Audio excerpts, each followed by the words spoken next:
Now that I've got the outer shell of the lantern complete, I'd like to make the inside.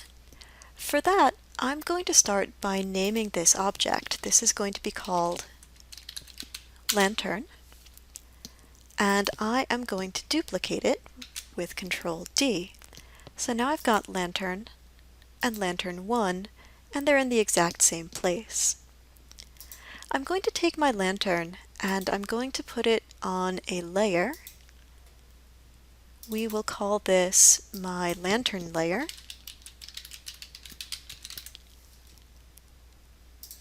And I am going to make it unselectable for the moment. With lantern 1, if I were to take it and simply scale it in, you'd see that that would do some weird things to this little spiky bit here, this little spiky bit here.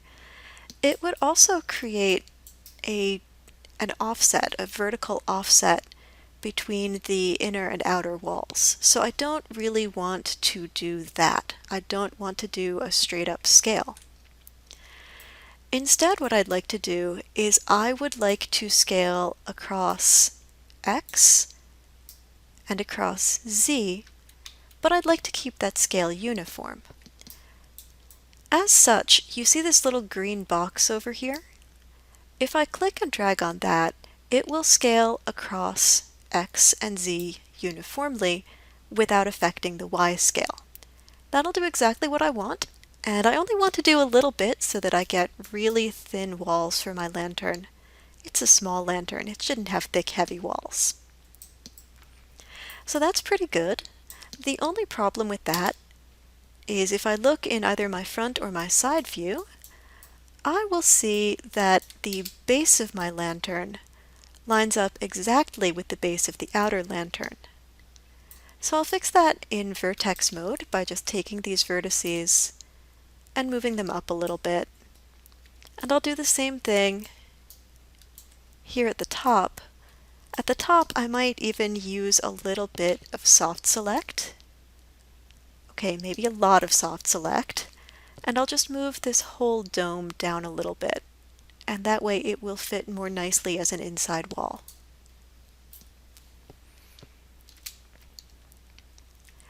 Now the other thing I want to do is on the inner lantern, I would like to be looking, when I'm in here, at the outside of the faces, not the inside. So I've selected it in object mode, and in mesh display, I am going to go to reverse. And now you'll see when I deselect that I'm looking at gray faces. That means I'm looking at the front of the face. That's really good. So I will make my lantern layer selectable again. I will select the inner lantern and the outer lantern, and in Shift right click, I will combine. So now I've got one single piece. This is a great time for me to edit, delete by type, history, clear all that history out, get rid of any bizarre extraneous objects that are left behind. And the only thing I've got left to do is to go to Edge mode. Let me turn my soft select off. In Edge mode, if I double click a loop around the outside and a loop around the inside of the frame of my inset panel, I should be able to bridge between them. And I can. Having bridged one time, if I shift double click these other loops, the G key on my keyboard will restart bridge. So there's the second one. Now I'll deselect, double click, shift, double click, G, and there's my bridge, double click, shift, double click, G, and there's my final bridge. So that is the whole body of the lantern. It is all complete. Looks great. The only problem is, of course, if I press the 3 key, that happens, which is not good. So clearly what I need to do is I need to start beveling. I'm going to hold off on that for the next video to give you a moment to put together the inside of your lantern. So good luck with that, and I will see you soon.